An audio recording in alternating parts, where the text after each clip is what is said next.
We are diving deep today into, well, just the sheer flood of human knowledge. Forget information overload. This feels more like an explosion. Think about it. Over 3 million peer-reviewed papers published every single year. How can any academic institution possibly keep their courses up to date with that kind of volume? It's a fundamental challenge. It really creates what we call the knowledge currency problem. The way we've traditionally developed course content, it's just strained beyond its limits. Strained how? Like, what are the specifics? Well, we know that typical courses, they're basically outdated within 12, maybe 18 months, but the effort to refresh them, it's immense. You're looking at 200, sometimes 300 hours of a professor's time 300 hours for one course. for just one comprehensive course. Yes, it's a system that was maybe built for a time of information scarcity, and now it's trying to operate in this age of just overwhelming abundance. Right, that inefficiency, that lag, it really sets the stage for what we're exploring today.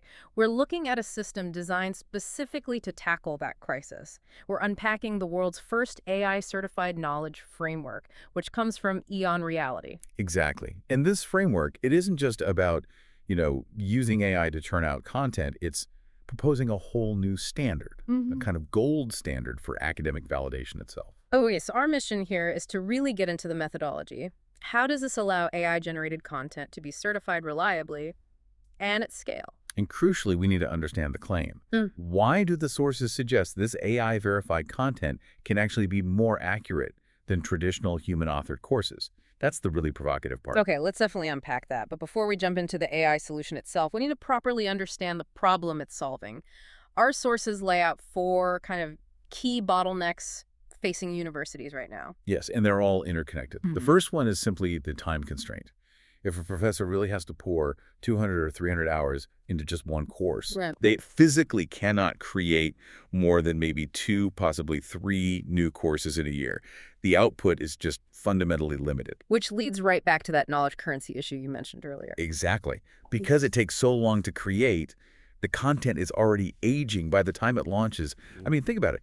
Can any single person, however brilliant, realistically spend 9 hours every day just reading and integrating all the new research in their field? No way. It's impossible. So the curriculum is always playing catch up. It's always lagging behind the actual cutting edge. And that difficulty in keeping up is made worse by the breadth limitation.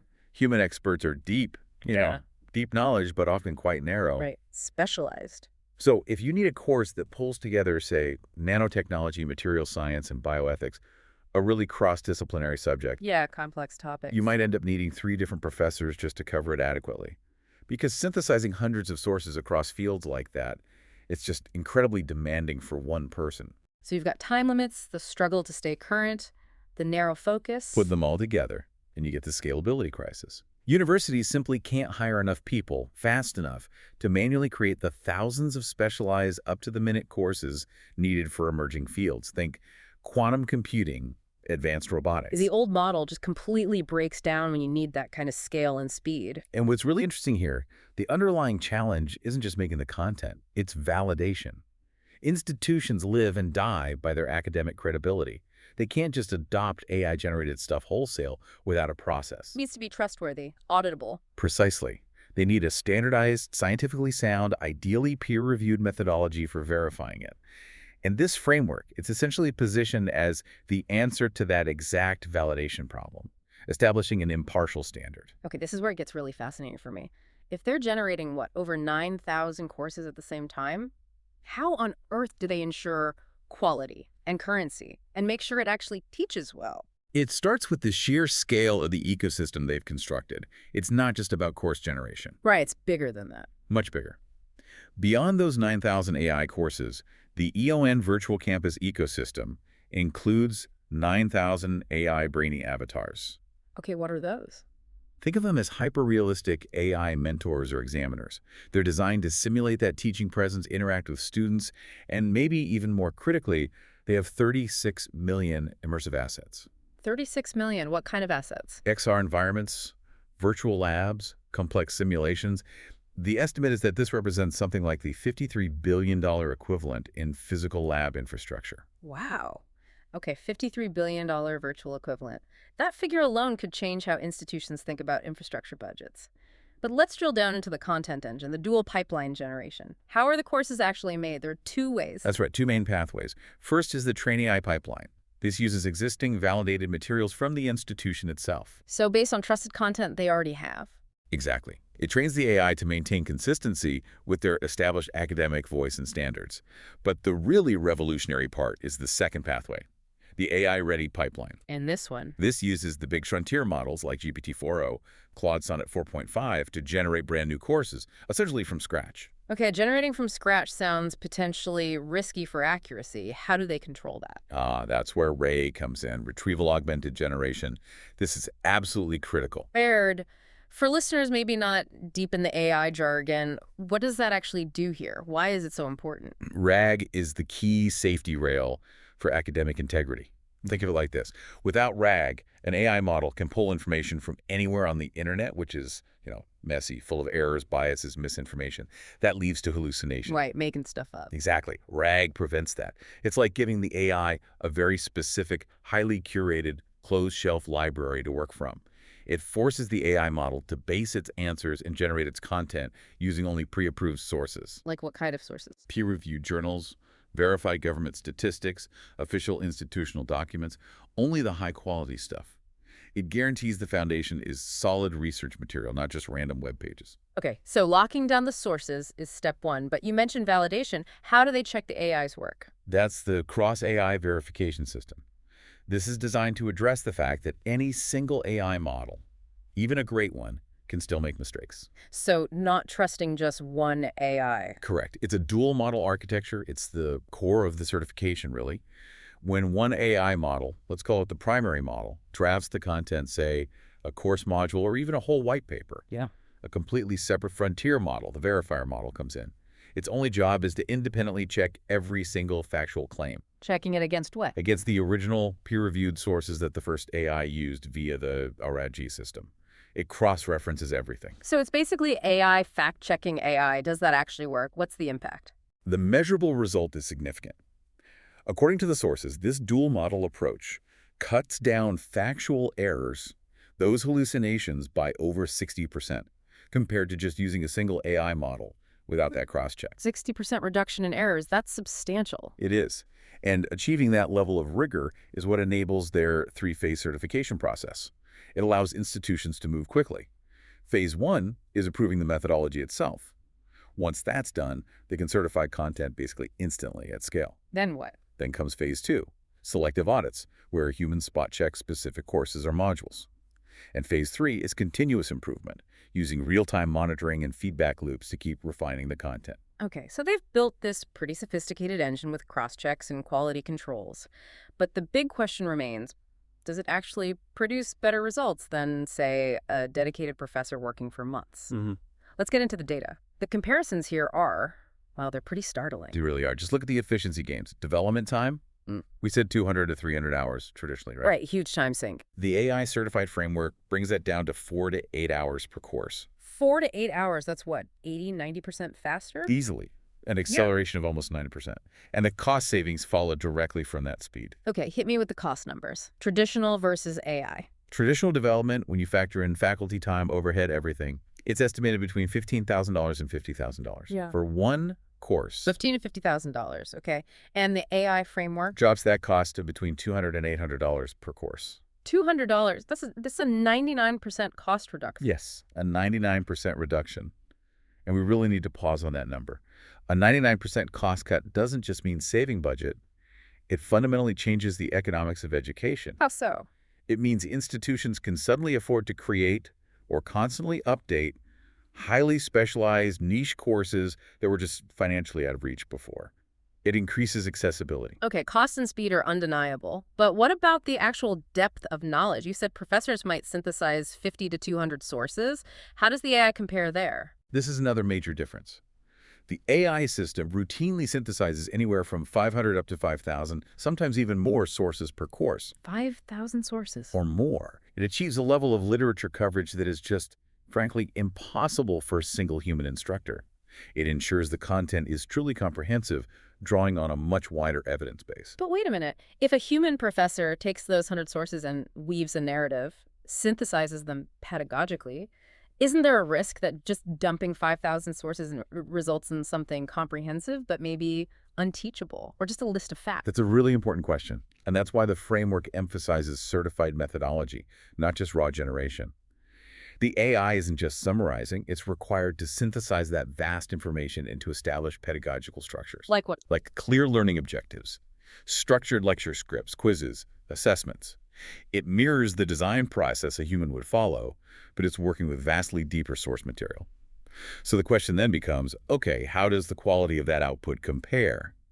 And the scientific evidence presented in the sources suggests that AI, when governed by these strict rules, is often superior. Superior in accuracy. Can you give us the starkest example? The most striking one is probably in medical knowledge. They tested large language models on the official European diploma in intensive care exams. These are tough, high-stakes exams for doctors. Okay. And the AI scored The AI models achieved 93.3% accuracy. 93%. That sounds very high. How did humans do? The average score for actual human physicians taking those same exams was 61.9%. 62% for humans, 93 for the AI on the same On test. the exact same test. That's a massive performance gap. It's almost, well, it really makes you rethink medical training, doesn't it? Wow. The potential impact is profound. Wow. Okay. That's medicine. What about broader academic subjects? Does it hold up elsewhere? It seems to.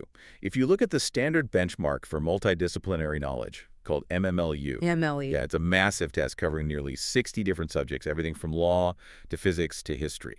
The top frontier AI models are now scoring between 85 and 88% accuracy on MMLU. And how does that compare to human experts in those fields? It meets or even slightly exceeds the estimated human expert baseline, which is generally pegged around 89%. So the takeaway is consistent. These governed AI systems are proving to be measurably on par with, or sometimes better than, human experts in terms of accuracy and breadth of knowledge recall. And how do they ensure this level of quality is maintained consistently across all those courses? They use a specific quantitative metric, Mm-hmm. the Factual Integrity Score, or FIS. This isn't just a subjective looks good check. It's an auditable quality assurance metric. What does it measure? It enforces specific targets.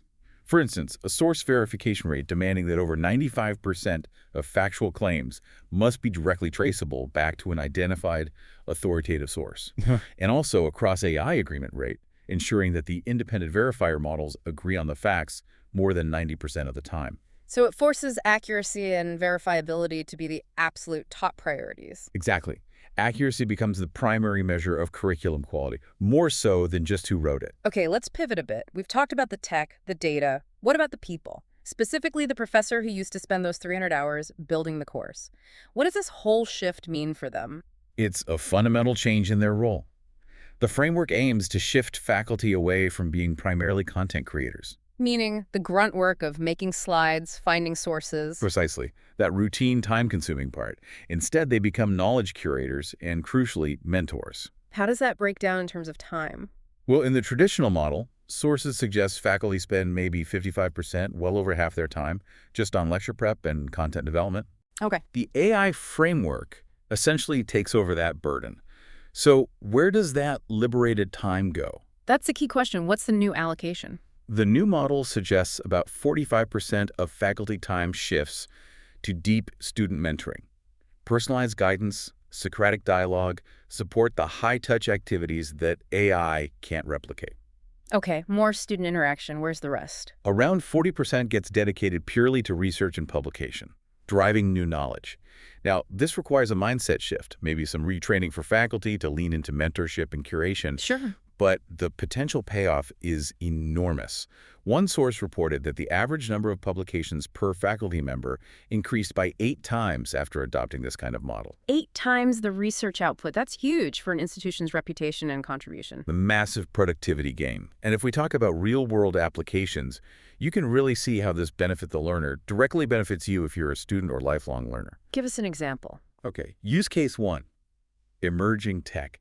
Imagine a university wanting to launch a cutting-edge program in quantum computing. Doing that manually, building the courses, hiring specialists, you're looking at 2 years minimum, probably longer. Right, a slow process. Using the AI-certified framework, one institution reportedly generated 12 state-of-the-art quantum courses in just 4 weeks. The whole program launched in 2 months. Students were getting content synthesized from research published literally in 2024, maybe even early 2025. That speed is transformative, especially for fields moving that quickly. It really is. Or think about global access. Use case 2, global access.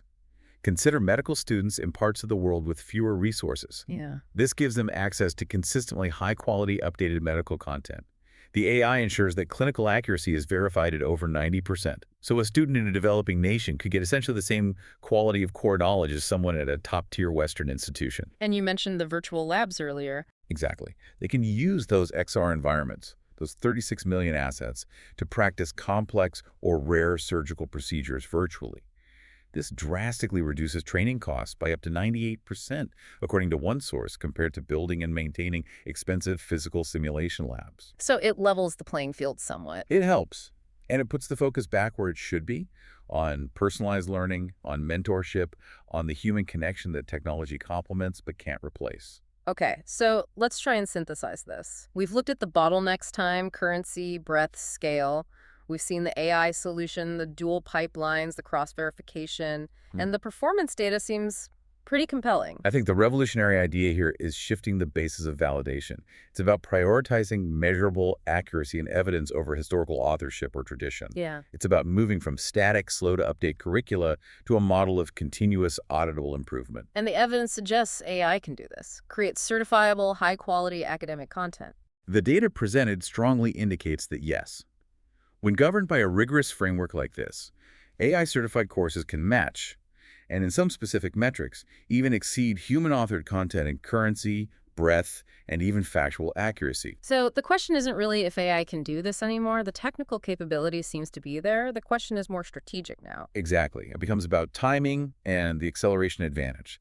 AI isn't standing still. These capabilities are improving exponentially. What's next for this framework? Well, it's designed to evolve with AI advancements. They're already projecting capabilities for 2026. Think real-time citation verification against live, constantly updated research databases as the course is being generated. Wow, live fact-checking during creation. And by 2027, the goal is truly personalized learning paths.